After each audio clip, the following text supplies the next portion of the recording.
Nuestro cerebro, para mantenerse en forma, necesita desafío, exigencia, cambio, movilidad. Shlomo Bresnitz. La falta de ejercicio lleva a la pérdida de masa muscular, de fuerza física y de ánimo. Exactamente igual sucede con el cerebro. Si no se ejercita, pierde neuronas y conexiones, pierde capacidades y flexibilidad para reaccionar a su entorno. Y si ahora vamos al gimnasio para conservar la forma de nuestro cuerpo, pronto dedicaremos el mismo empeño en mantener a nuestro cerebro activo y en buen estado. El psicólogo y creador de programas de ejercicios mentales Shlomo Bresnitz nos habla hoy en redes de los estímulos necesarios para conservar un cerebro sano y en forma durante mucho tiempo.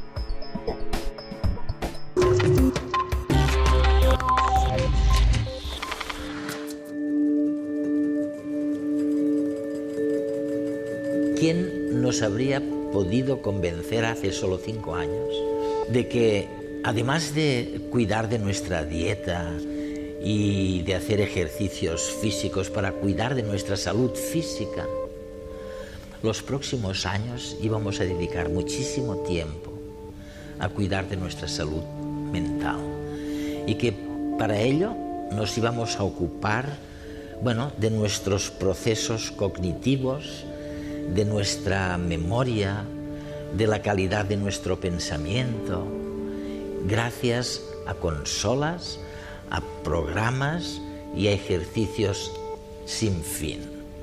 Es fabuloso pensar que realmente lo que está ocurriendo ahora es un cambio sin precedentes, desde una situación en la que cuando queríamos incidir sobre el cerebro lo hacíamos con fármacos, a una situación en la que vamos a cambiar el cerebro de otra manera, sin fármacos, y lo vamos a hacer con ejercicios, convenciéndole al cerebro de que tiene que cambiar y adaptarse a las nuevas situaciones.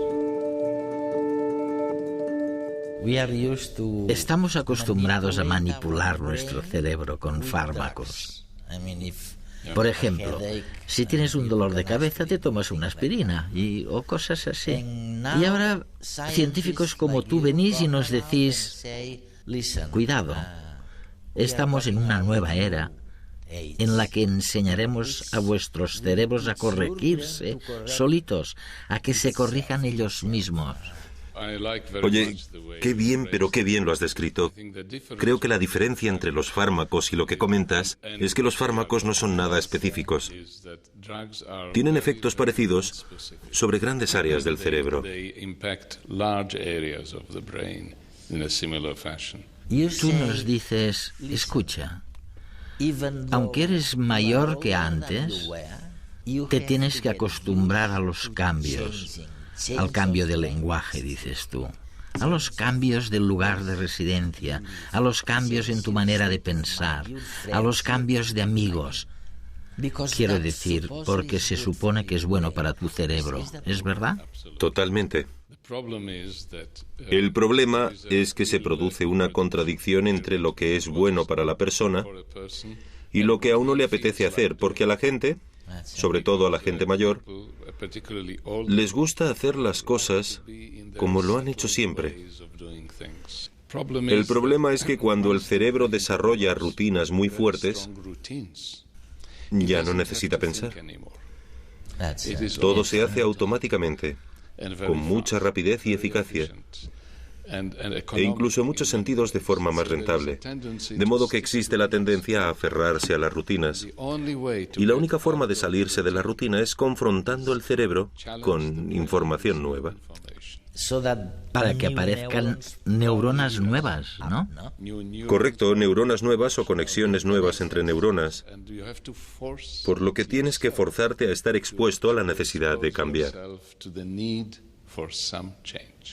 Porque la gente, es cierto, no quiere cambiar. ¿Por qué no quiere cambiar? Porque creo que aumenta un poco el nivel de ansiedad. Cuando estás en un entorno familiar estás mucho más a gusto. Claro. Nunca sabes lo que va a ocurrir si vas a un sitio nuevo. Hay un cierto nivel de ansiedad implícito en el propio cambio y la gente tiene que superarlo. Y tú eres el mayor especialista en lo que podríamos llamar entrenamiento cerebral, es decir, cómo preparar al cerebro ante esta nueva situación de ansiedad. La gente cuestiona los resultados de ese ejercicio, de esa investigación, en el sentido que tú estás diciendo. Ellos afirman que estos ejercicios mentales, que estas imágenes, estos juegos de ordenador, estas consolas o lo que sea, podrían ser buenos. Apenas encuentras ningún científico ni especialista que lo niegue. Dicen que es bueno cuando intentas aplicarlo a una disciplina concreta. Digamos que si intentas mejorar tu memoria, te funciona. Funciona esta tecnología de entrenamiento mental. Mejorarás tu memoria, pero no es suficiente, porque lo que necesitamos es una disciplina, algo que generalice, algo que se transmita a otros campos de nuestro quehacer cotidiano. Entiendo perfectamente estas preocupaciones. Y es el motivo por el que la aplicación, el programa, es distinto. Abarca un gran abanico de habilidades cognitivas al mismo tiempo. Prácticamente todas las habilidades cognitivas básicas que conocemos están integradas en el programa. No puedes coger sencillamente una como, por ejemplo, la memoria, porque la memoria está relacionada con la atención. Si no prestas atención a algo, no puedes grabarlo en la memoria. Con la percepción, si no lo percibes correctamente porque estás distraído o lo que sea, no puedes almacenarlo bien en la memoria. De modo que tienes que ocuparte de todos estos elementos al mismo tiempo. Tu mente responde a lo que tú haces, se adapta a tu actividad. El gran enigma para la ciencia está ahora en descubrir cuáles son los estímulos que provocan cambios positivos y de qué manera se podrían utilizar para mejorar nuestro rendimiento. En los últimos años han surgido multitud de programas y juegos informáticos que prometen cerebros más rápidos, con mayor capacidad de atención y de memoria, basándose en supuestas investigaciones científicas que prueban sus efectos. Sin embargo, en la mayoría de los casos no es así. En realidad, y aunque se sepa que las funciones cognitivas pueden ser entrenadas, el vínculo entre estos programas y un cerebro más eficiente no se ha probado. De hecho, lo único que se sabe seguro es que uno mejora con la práctica, lo cual no es ninguna novedad. Si entrenas tu memoria o tu agudeza visual, probablemente logres aumentarlas a través del juego. Pero, ¿se podría extrapolar esa habilidad más allá de la pantalla del ordenador? ¿Y se podría generalizar la mejora a otras áreas distintas, como la atención o la velocidad de procesamiento? Solo una respuesta positiva a estas preguntas llevaría al camino de una mejora real de las capacidades cognitivas. Y de momento, ningún estudio certifica que los juegos de entrenamiento mental hayan logrado ambos objetivos. Sin embargo, no debemos dejarnos llevar por la desesperanza. No se debe tirar la toalla al respecto, ni tirar un recién adquirido juego a la basura. Los estudios hechos hasta ahora son pequeños y poco concluyentes, pero eso no quiere decir que los juegos no sirvan. Lo único que quiere decir es que esta es una ciencia todavía en pañales y que se requiere de experimentos a gran escala para saber hasta qué punto pueden constituir estímulos provechosos a nivel práctico en nuestras vidas cotidianas. Mientras tanto, lo que sí es seguro es que con estos juegos no hay nada que perder. y sí mucho que ganar. De la misma manera que ir al gimnasio logra mejorar los músculos más que dar un paseo, usar software de entrenamiento es más efectivo que resolver crucigramas. Solo el tiempo y la investigación nos dirán si la práctica puede lograr una mejora general de nuestras capacidades. Permíteme que te dé un ejemplo muy sencillo. Cuando uno se hace mayor y siente que las cosas son cada día más complicadas y cosas que hace un tiempo podíamos hacer sin problemas, ahora nos cuestan más. Como salir del coche, por ejemplo. Cualquier cosa. Entonces empiezas a entrenar el cerebro y lo haces mediante una tarea a la que te enfrentas por primera vez. Y te parece muy difícil, pero como estás aprendiendo, el entrenamiento funciona y la segunda vez te das cuenta de que te resulta más fácil, no más difícil. Y es porque lo haces cada vez mejor. El efecto que tiene sobre el estado de ánimo de la persona es fantástico. Por ejemplo, hay algunas personas mayores que nunca han utilizado el ratón del ordenador. Queremos que utilicen el ratón. Al principio es muy duro, porque no es intuitivo, pero después de 40 o 45 minutos, personas que nunca habían usado el ratón antes empiezan a utilizarlo. Es como superar un obstáculo que mentalmente les parecía insuperable. Pensaban que nunca podrían utilizar un ordenador, que era algo para sus hijos y sus nietos, pero no para ellos. En sí misma, es una transformación de su estado de ánimo que no solo afecta los resultados que obtienen en el programa, sino también la percepción que tienen de sí mismos. Porque las imágenes y los juegos son tan útiles para conservar la memoria. Bueno, me gustaría distinguir entre los juegos que se utilizan para los ejercicios y un programa científico que utiliza algunos ejercicios que incluyen algunos elementos lúdicos y divertidos. Estos elementos lúdicos y divertidos son importantes en términos de motivación para la persona porque, en parte, también debería ser divertido hacer estos ejercicios. El segundo requisito, que también es muy importante, es que el ejercicio realmente se adapte al nivel de cada uno. Ni más ni demasiado poco. Sí, ni mucho ni poco, eso es, porque si no, te puedes aburrir rápidamente. O por el contrario, sentirte frustrado si es demasiado difícil. Así que el programa de Cognifit intenta primero averiguar quién eres, es decir, antes de empezar a resolver el ejercicio se te hace un diagnóstico a fondo y a partir de esta evaluación cognitiva se elige el ejercicio. Esto es lo que le falta seguramente a la gente bien intencionada y que consigue resultados específicos en su campo particular, que deciden, por ejemplo, hacer el sudoku. Deciden hacer un ejercicio todos los días, lo cual es buenísimo para producir nuevas neuronas, pero claro, no ha habido este análisis precedente de saber cuáles son tus capacidades específicas. Así es.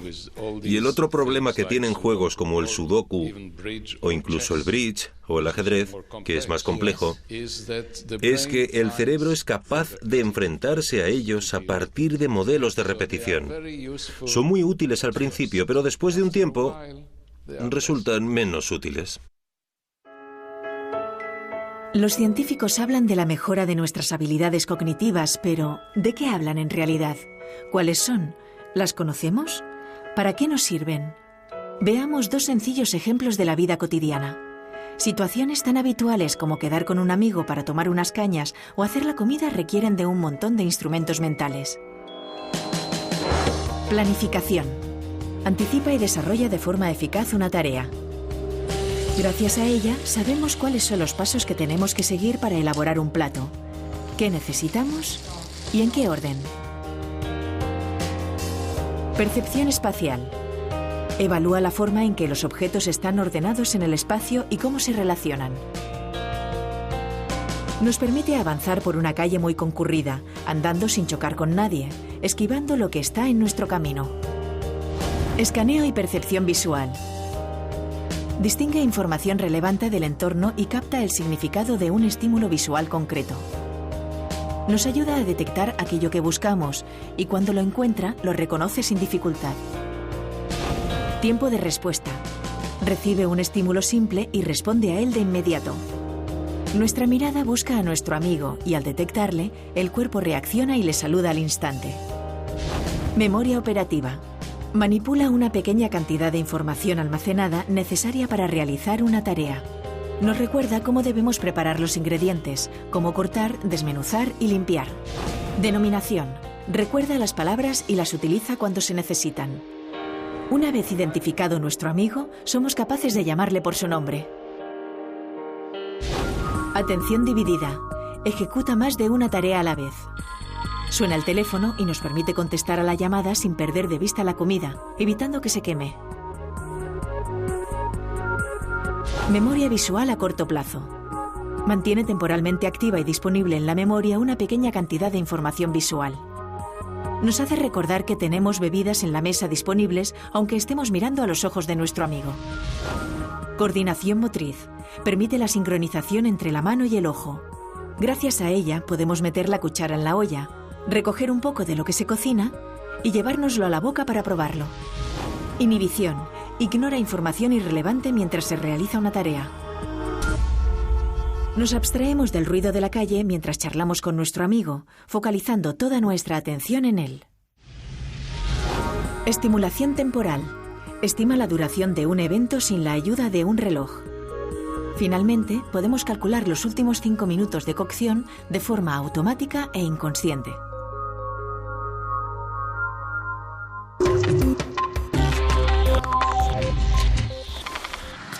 Hay algo en tus programas cognitivos que me parece sorprendente. Comentas que una de las cosas que se necesita es una especie de búsqueda social. Los juegos o ejercicios deberían tener algún tipo de búsqueda social. Lo maravilloso de la interacción social es que nunca se puede predecir totalmente. Así que existe algo novedoso, incluso en el simple hecho de que las personas mayores conozcan a otras personas mayores e interactúen con ellas tanto como puedan. Es muy importante, porque estar solo, con sus propios pensamientos, dándole vueltas a las cosas una y otra vez, a menudo conduce a la depresión más que a algo positivo. ¿Cuál crees que va a ser el futuro? Quiero decir, en los próximos 20 años, ¿cuál va a ser la industria del entrenamiento mental? Es obvio que no tengo ni idea de lo que va a ser, pero tengo la impresión de que estamos viviendo algo bastante revolucionario. En primer lugar, van a cambiar algunos conceptos básicos que durante años han dominado nuestra manera de ver a las personas. Por ejemplo, el concepto de coeficiente intelectual, que fue considerado por parte de psicólogos como yo y otros una capacidad inmutable. Ahora hemos visto que es algo totalmente falso y en muchos sentidos va a ser irrelevante, porque la gente ante todo puede intervenir y puede cambiar. Su coeficiente intelectual. Cambiar muchas de sus capacidades. También van a ser importantísimas las consecuencias en materia de educación, ya que la educación se centra sobre todo en el conocimiento descriptivo, en la información, pero no en las herramientas que permiten gestionar el conocimiento, guardarlo eficazmente y recuperarlo con rapidez y eficacia. Se habla de la personalización de la educación. Creo que es algo que los ordenadores y la tecnología emergente están haciendo más posible que nunca, porque puedes medirlo todo. Puedes medir la rapidez con la que una persona encuentra una respuesta, el punto en que ha tenido problemas, etc. Todo esto se puede analizar, y en un aula con ordenadores incluso puedes tener distintos niveles y programas que consideren cómo es cada niño o cada estudiante. Confío en que estamos yendo en esa dirección. Hacerse mayor es algo inevitable y comienza a ocurrir antes de lo que pensamos. A partir de la veintena, las neuronas empiezan a apagarse y morir. Sin embargo, no a todos nos ocurre por igual. Algunas mentes se mantienen en forma durante mucho más tiempo. ¿Por qué pasa esto? ¿Qué es lo que diferencia a unos de otros? Los científicos tienen algunas pistas al respecto que nos pueden servir para que intentemos posicionarnos en el grupo de los que parecen eternamente jóvenes. En este sentido, se sabe que el esfuerzo intelectual es muy importante. La gente que se enfrenta a continuos retos, que lee, que juega cartas o al ajedrez, que tiene curiosidad o que disfruta viajando, suele tener un proceso de decaimiento más lento. Pero lo que les mantiene activos y jóvenes no es el conocimiento acumulado, sino el que producen día a día, el ir siempre más allá de lo que ya tienen, manteniendo una mente inquieta y no dejando de aprender cosas nuevas. Y la mejor manera de lograrlo es a través del cambio continuo. Nuestras neuronas reciben más oxígeno y crean nuevos circuitos cuando nos enfrentamos a situaciones nuevas. No existe un mejor estimulante mental que un cambio de trabajo o unas vacaciones, el aprendizaje de un nuevo idioma o el trato social con personas distintas que nos aporten una visión de la realidad diferente a la nuestra a cada momento. El factor clave es la sorpresa, la confrontación con lo desconocido. De la misma manera que unas escaleras nos pueden producir agujetas pero le hacen un favor a nuestro corazón, los cambios, sean de la índole que sean, benefician a nuestro cerebro. La mejor recompensa siempre está en aquello que más esfuerzo nos cuesta. También se habla de las posibilidades de utilizar estas nuevas técnicas de entrenamiento cerebral para curar la depresión, la dislexia, la esquizofrenia, incluso el Alzheimer. ¿Existe alguna posibilidad real de progresar por este campo? Creo que hay grandes esperanzas, pero todavía estamos muy lejos de tener buenos estudios de investigación que confirmen todo esto. Y vamos a necesitar unos cuantos años más para tener muchos estudios, pero lo que hemos descubierto hasta ahora es alentador. En la Universidad de Haifa, en Israel, un grupo de científicos que se encargan de la dislexia utilizaron nuestro programa de entrenamiento cerebral con estudiantes aquejados de dislexia. En total, los entrenaron durante 2 meses y medio y al final del entrenamiento no solo mejoraron sus habilidades cognitivas, porque ya sabemos que éstas se pueden entrenar, sino que podían leer mucho mejor. Ah, sí. Y los efectos duraron incluso 6 meses después de que finalizara el experimento, así que fue un cambio. No sé durante cuánto tiempo se mantuvo, pero sí, fue bastante notable. ¿Conocemos las causas de la dislexia? Quiero decir... Bueno, mira, existen muchas teorías al respecto. La mayoría afirman que una parte tiene que ver con los límites de la memoria operativa que impide el establecimiento de patrones adecuados de reconocimiento de palabras, por lo que la capacidad lectora no es automática. En dicho estudio también se ha señalado, y de hecho está publicado, que se produce un cambio en algunas de las indicaciones cerebrales que muestran los electroencefalogramas.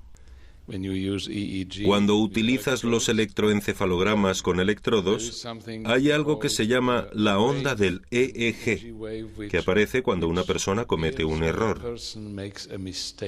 Ah, sí, ¿eh?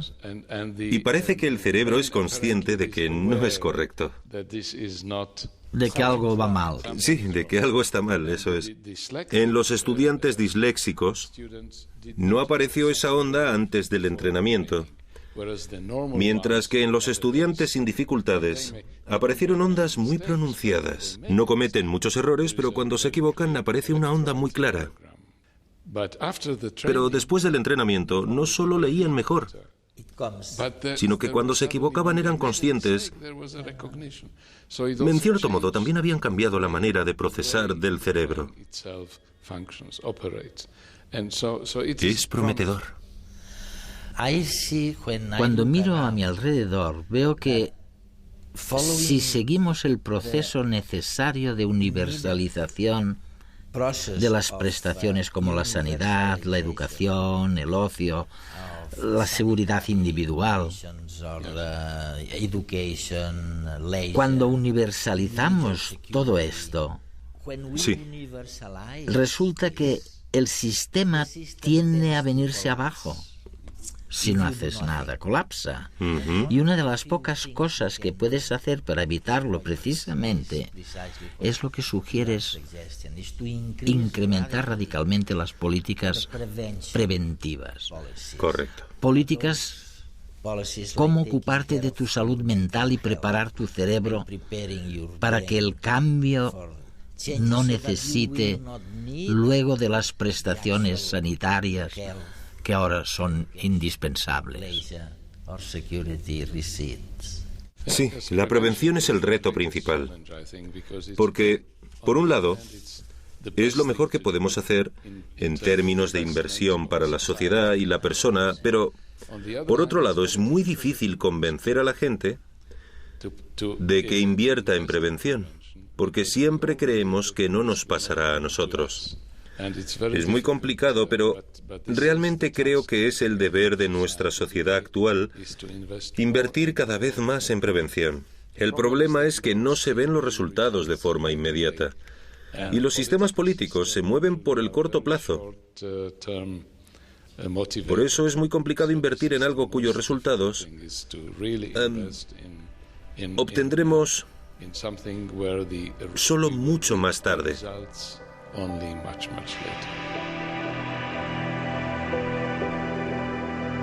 Estamos asistiendo a un cambio trascendental. Estamos pasando de una situación en la que nos habían convencido de la necesidad de ocuparnos de nuestra salud física y ahora nos están convenciendo y nos vamos a convencer de que tenemos que ocuparnos de nuestra salud mental. En este sentido, estamos pasando de una situación en la que incidíamos sobre el cerebro mediante fármacos de una manera indiscriminada, cambiaba lo que tenía que cambiar y otras cosas, y estamos llegando a una situación en la que vamos a convencer al cerebro de que tiene que cambiar y adaptarse a las nuevas situaciones. Vamos a personalizar esta terapia del cambio. Mantener la lucidez es un ejercicio tan duro como mantener la línea. Shlomo Bresnitz.